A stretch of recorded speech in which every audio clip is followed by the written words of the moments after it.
There are two variations of the backward roll that I teach. The first one is bent arms, and the second is straight arms. And both of these you can use to get up to handstand. If you're not a gymnast, you can probably get away with just doing the bent arm variations. The starting point for everything is this backward roll with bent arms and tucked over. So you're getting over as quickly as you can, trying to get your feet to the floor. If this is not your starting point, let me know in the comments, and I'll make another video about how to get to that point. There, I usually get people to work towards a piked backward roll, so bent arms still, but keeping the legs straight all the way over, and just trying to get the feet to the floor still. So doing this will force you to give a little bit more push from the arms to actually get the hips to turn over.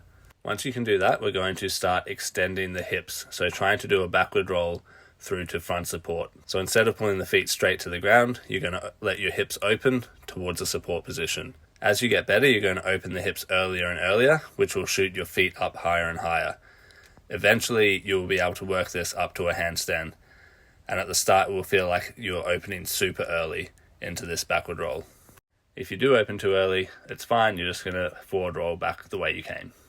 We can do all the same progressions with the arms locked straight, starting from tucked with straight arms. So with the straight arm variation, you're going to have your hands turned inward so that your pinkies hit the floor first.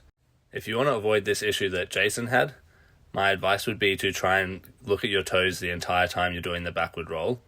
This will feel pretty disconcerting at first, but it will help you really keep your head in. Because what happens usually when you do the backward roll, as you try and push into the floor, your head naturally pushes back into the floor as well.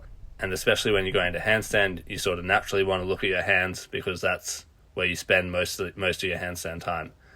So it's easy to try and quickly get your head up to look at your hands, but that will push it into the floor.